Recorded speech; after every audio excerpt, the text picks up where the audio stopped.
I'm currently retired, oddly enough, and I must admit it's not what I was expecting. The busyness and the things that you weren't expecting to consume your life.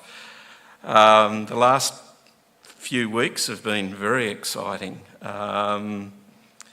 Been doing things, packing my parents' unit up, putting them into care, so forth and so forth. My father was rushed to hospital day before yesterday, so it's been quite exciting. But I've learned a few things, one of which is the concept of patience. Not the patient type, but the patience of doing things. I'll relate one experience. I needed to get my mum into care, and to do that you need this thing called an ACAT. Yeah, as you can see, heads nodding, yes. So this has taken us some years to get to the point where Mum was going to do the ACAT. And we worked with a social worker to get it to happen. So we organised it. The social worker submitted the application for it and said, "Oh, you'll hear from them in the next week." Well, a week and a half went by, hadn't heard from them, so I thought, maybe I should ring up and see what's going on. So I rang up and was informed that no, there was no application that existed. So I was a bit confused, a government bureaucracy, not getting it right. So worked again, and we put in another application, this time thinking that we'd be clever, and we got the application number back. Several weeks go by and not hearing anything. So I thought, ring up again, and rang up, and I had this poor fella at the end of the phone, and I was saying, I've got the application number, and I could hear in his voice a little bit of trepidation, and I wasn't being intimidatory or anything, so I went along with it. And then in the end, he says, "Look, mate, this is the worst I've ever seen it." I'm thinking, this is bad. So he related that in the database there was not one bit of information about my mother's application. But he hesitated to say, but then did so, but there was 2 applications for my test. David, how you work with these people, I don't know. So, little things like that, and a tip truck deciding to reverse park on top of Bronwyn's car, and this is the story of my life. So, the sermon was prepared in the context of those things. So, hopefully you'll be home for an early lunch, and we'll see how we go. But before I do that, I just wanted to express my appreciation for the music, Colin and Vanita. He's hiding over there. Vanita has gone somewhere else to hide. She gave me instructions, so I know what's going on. And for the preliminaries, appreciated them greatly, and the prayer. I entitled the sermon, "I'll Find My Way Home." An interesting thing, because we're here because we're on a journey, or we have a strong belief that we're on a journey, that we're on our way to an eternal home. And when you have a think of that, there's two odd concepts in the one sentence. Home and eternity. All of us, if we say home, invariably it invokes diversity of concepts. So that's a hard one to get across. Home. First PhD I supervised looked at homes and what consistencies there were amongst them. And there's consistencies within people, but not across people. So it's a hard one. And sitting with my mother and father of late, they talk about wanting to go home, but home changes from day to day, from one home to another home to one that I don't remember. So that's an interesting concept. We're on our way home, but what is home? And the other one, eternity. What's that? What's that? We're finite. Can't even begin to understand that one. So when we talk about a home for eternity, we've probably got some quite interesting concepts bouncing around in your mind. And unfortunately, I didn't find the answers, but we'll have a look at the concepts and, maybe appreciate the complexity of it all, but more importantly, understand what it can mean and what the notion of faith means when dealing with these ideas. But got to get this right. To preface what I'm going to talk about, I'll look at it through the lens of two Bible texts. The first one is Psalms 31, 1-5. I come to you, Lord, for protection. Don't let me be ashamed. Do as you have promised and rescue me. Listen to my prayer and hurry to save me. Be my mighty rock and fortress where I am safe. You, Lord, are my mighty rock and my fortress. Lead me and guide me so that your name will be honoured. Protect me from hidden traps and keep me safe. You are faithful and I trust you because you rescued me. And one that's a little bit more well hidden, Zephaniah 3:20. Got to remember, I've got to turn the pages. So Zephaniah 3:20, I will lead you home, and you with your own eyes, you will see me bless you with all you once owned. Then you will be famous everywhere on this earth. I, the Lord, have spoken. The first part of that is the important thing. I will lead you home. So the concept of going home means that you're on a journey, and thinking of some interesting journeys and some travel, and I see some people around that would understand this. I've worked with a number of people in training people how to navigate using maps and compasses and cross-country in the bush. And I don't know, that's reasonable.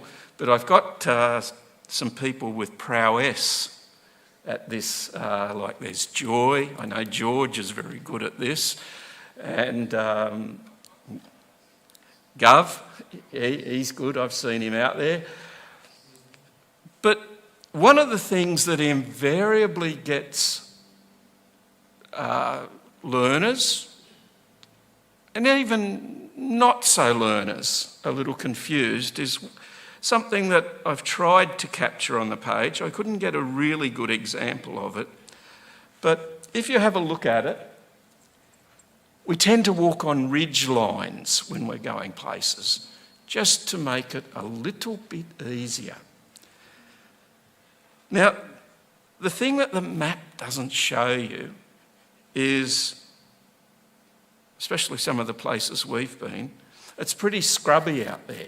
There's trees, so often you don't have nice, clear vision of mountains off in the distance where you can get your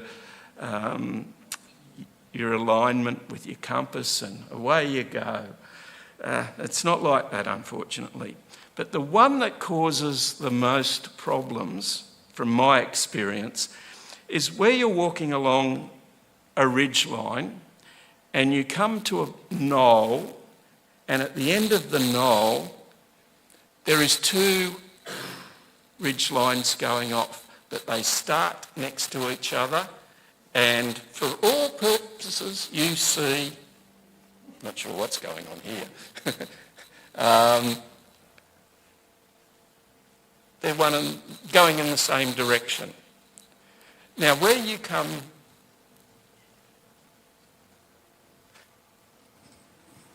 I've worn this one out already.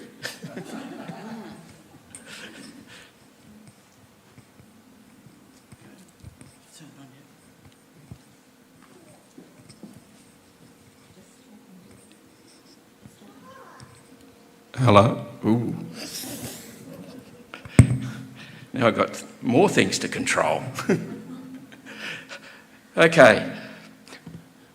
What happens is people coming along the ridge, you can walk 10 metres either side of the apex of that ridge.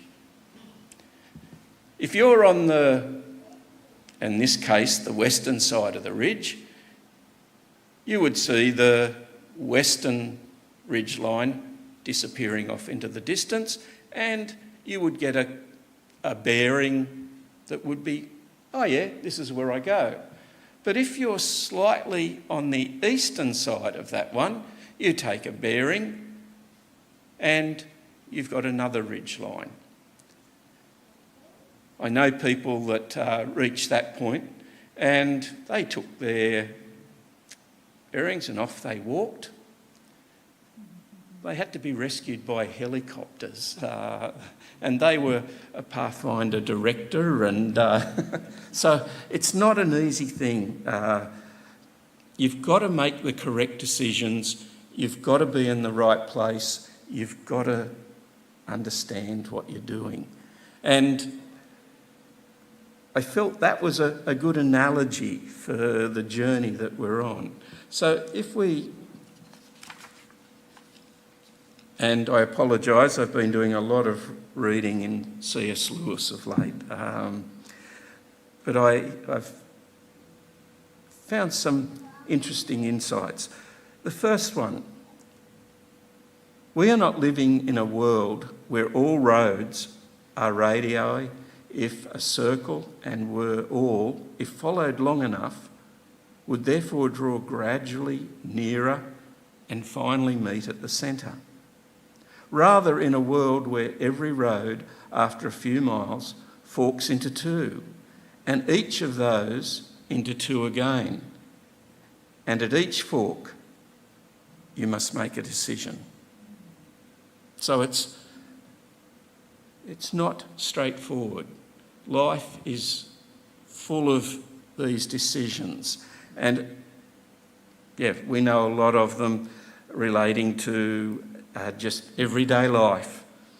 But when we're looking at the spiritual pathway, we still have decisions to make.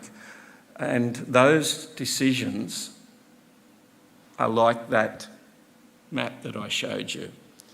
A little bit to the left and we go down this one. A little bit to the right, we go down that one. And sometimes decisions aren't always that easy.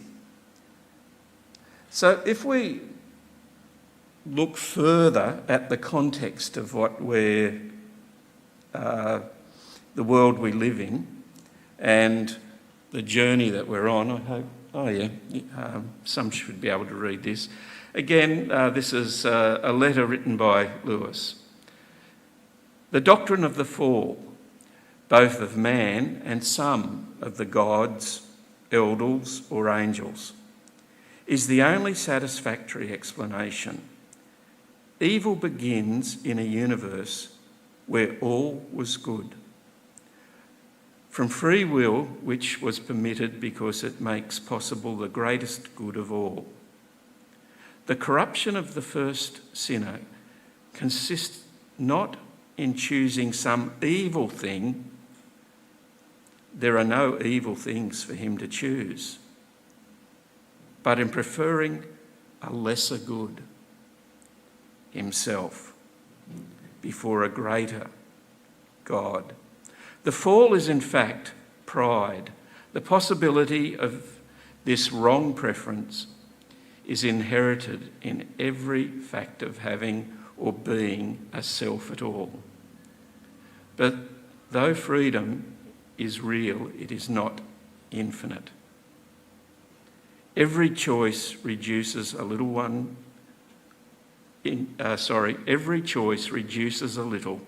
one's freedom to choose the next time. Therefore comes a time when the creature is fully built, irrevocably attached either to God or to itself. The irrevocableness is what we call heaven or hell. Every conscious agent is finally committed in the long run, i.e., it rises above freedom into willed, but henceforth unalterable union with God, or else sinks below freedom into the black fire of self-imprisonment.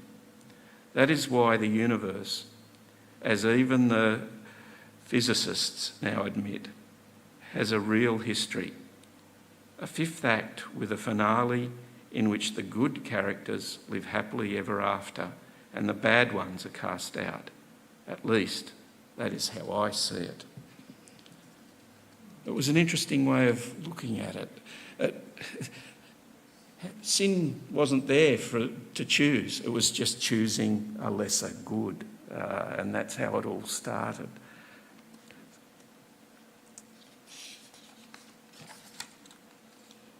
So, we've got a God that has to relate to that context. The relationship with us, born in sin, and there's a lot of us in our terms. There's billions out there, and that's just at any one time. So, if we look at some questions,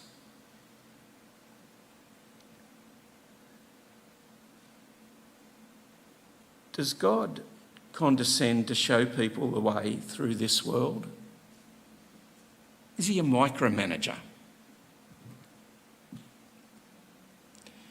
You come to a point of decision, you get a tap on the shoulder and told to go that way. And it's a conscious effort to go the other way. Be nice. Maybe even a bash to the back of the head sometimes might be called for. But does he interest himself in anything so small as the individual lives of men? We've got a God that's controlling a universe, and we only see minutiae. But we've got a God controlling so much. How much does he control or contribute to an individual? And does he give thought to the daily paths of each one of the millions of his children? So if you look at the concepts, this must be me. Yeah. If we look at the concepts, does God sort of just deal with the high-powered people that make decisions that impact a lot of other people? Or does he get down into the daily lives of us? It's a hard concept to come to grips with. But in the end, he doesn't micromanage us. We make our own decisions. That was the thing right at the start. Might be easier if I just turn it off and I... Hold the microphone closer. This one.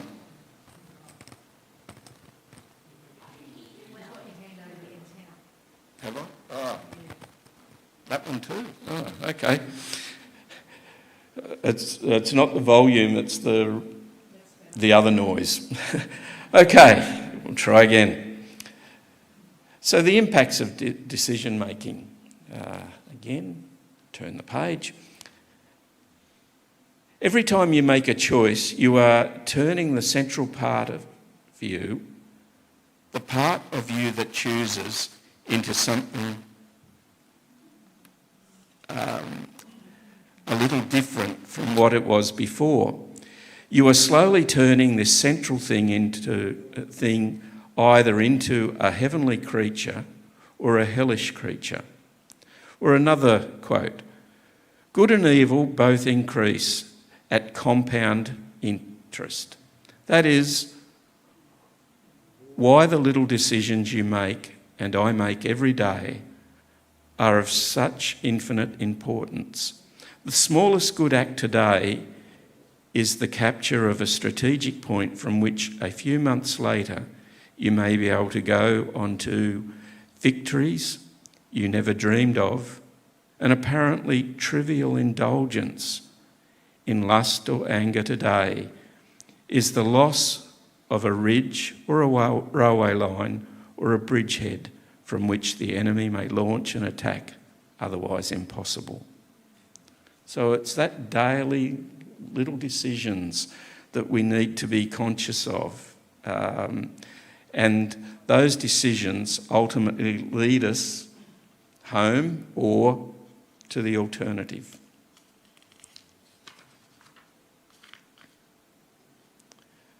So if we look at decision making, you can fill a library with how to do it. But I chose 3 concepts. Okay. What can lead to wrong decisions? Firstly, and I want you to take these and put them into the Christian day-to-day living and decision making.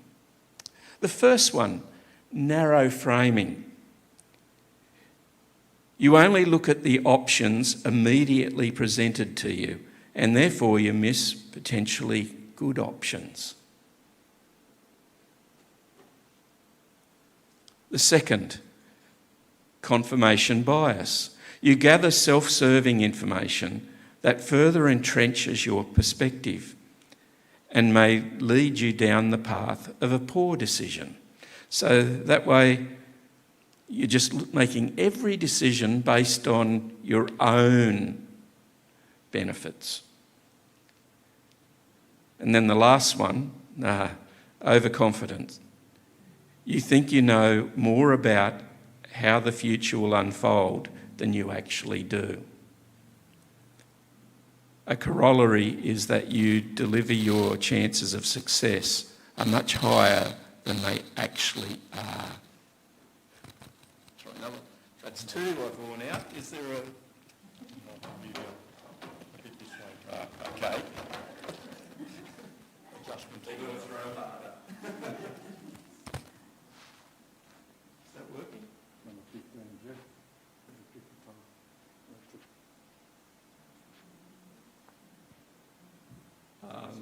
Is that getting through? Thanks for that. Okay. So when we make wrong decisions, it's interesting to see what was the primary factor in the poor decision-making principles. Tends to be self. Looking at all decisions through self-motivation, self-interest, I want you to think back.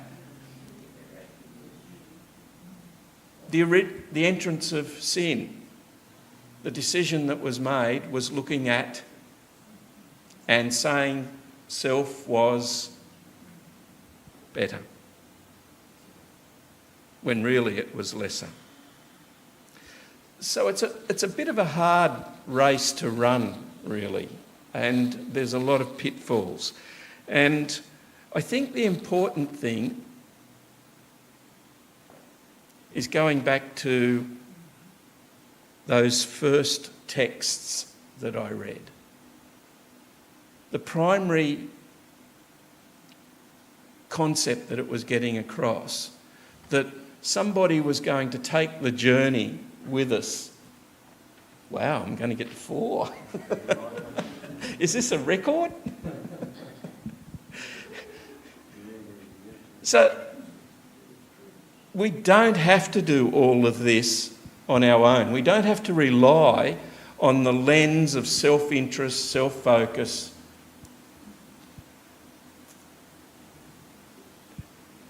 When we make our decisions, we're able to call on other insights. And I'd like to look at some texts. Psalms 46:7. The Lord all-powerful is with us. The God of Jacob is our fortress. Romans 8:17. His Spirit lets us know that together with Christ, we will be given what God has promised. We will also share in the glory of Christ because we have suffered with him.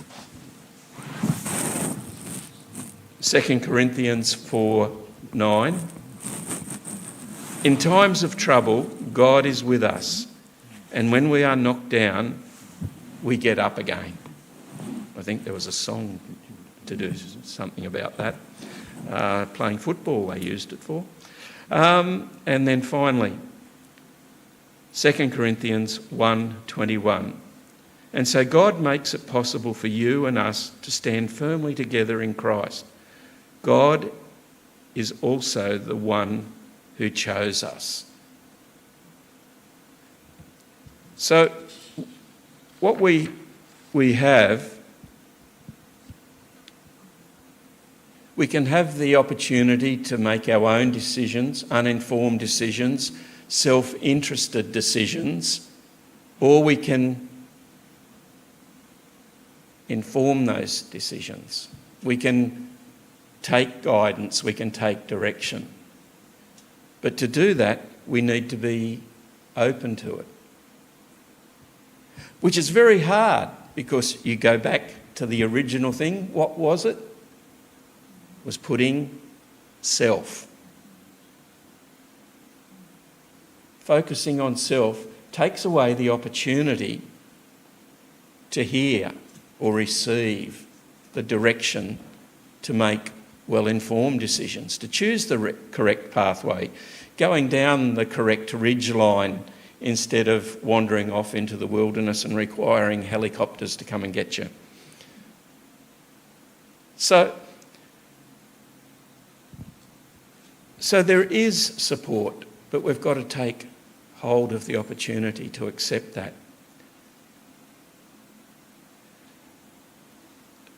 A few months ago, a musician died, Vangelis. You may know of some of his music, the movie Chariots of Fire, the music at the start of that? Well, he wrote that and performed it.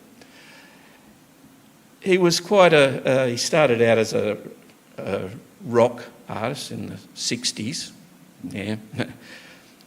But he wrote a plethora of stuff, and he was a hermit, basically lived on a Greek island, and he died earlier. But one of the things I was reading, he wrote a song with John Anderson, who was from a group called Yes. I'm not sure of their music, but they were quite famous. And it was really interesting when I read the words, or listened to the words, and I've listened to it many times over the years. And I wanted to relate them to you because I think this is somebody that doesn't express an absolute faith or in anything in some cases, but yet they're motivated to write something like this. And it says, I'll find my way home. As you ask me where to begin, am I so lost in my sin? You ask me where did I fall? I'll say, I can't tell you when. But if my spirit is lost, how will I find what is near?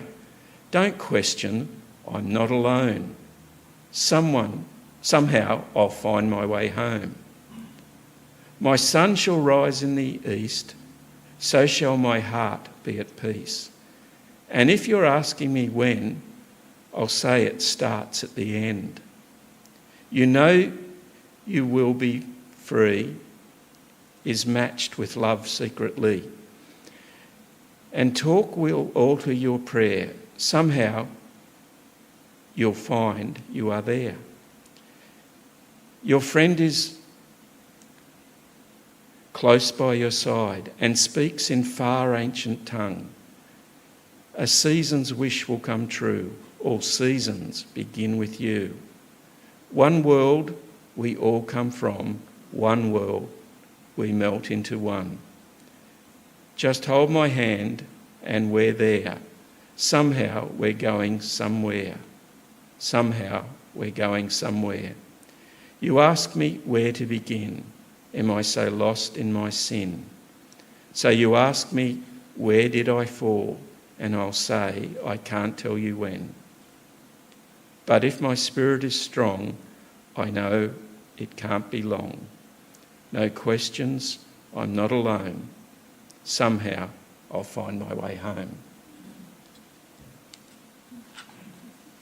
Quite profound for something that made it up to number 4 in the charts. To conclude, we have to hold on to the promises and inform ourselves of those promises so that we do make decisions based on solid founding rather than putting ourselves at the centre. I'll read from John 14, 1-6. You know it well. Jesus said to his disciples, don't be worried. Have faith in God. Have faith in me. There are many rooms in my Father's house. I wouldn't tell you this unless it was true. I'm going there to prepare a place for each of you, and I have done this. I will come back and take you with me. Then we will be together. You know the way to where I am going? Thomas said, Lord, we don't know where you are going. How can we know the way? I am the way, the truth, and the life, Jesus answered. Without me, no one can go to the Father. And if you had really known me, you would have known the Father. But from now on, you do know him, and you have seen him. Thank you.